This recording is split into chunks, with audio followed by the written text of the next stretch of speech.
Год с лишним надо, если их выращивать, почти 2 года.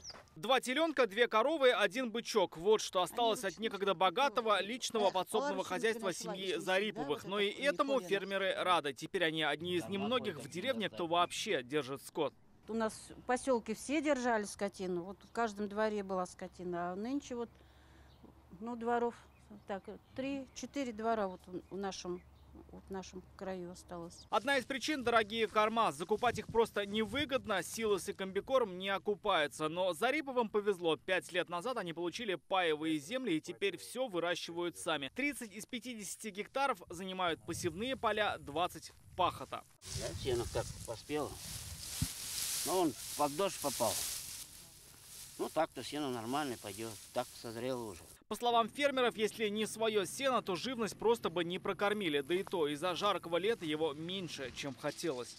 В том году было получше, в этом году не очень. Немножко подождем сейчас, подрастет еще. И где-то со следующей недели, со среды, наверное, начнем уже сенокос. После начнется жатва. Предстоит убрать 30 гектаров ячменя. В этом поможет купленный в кредит зерноуборочный комбайн и погода. Надеются фермеры, если она не подведет, то урожайность будет не 3 центнера с гектара, как раньше, а не меньше 14, как в прошлом году.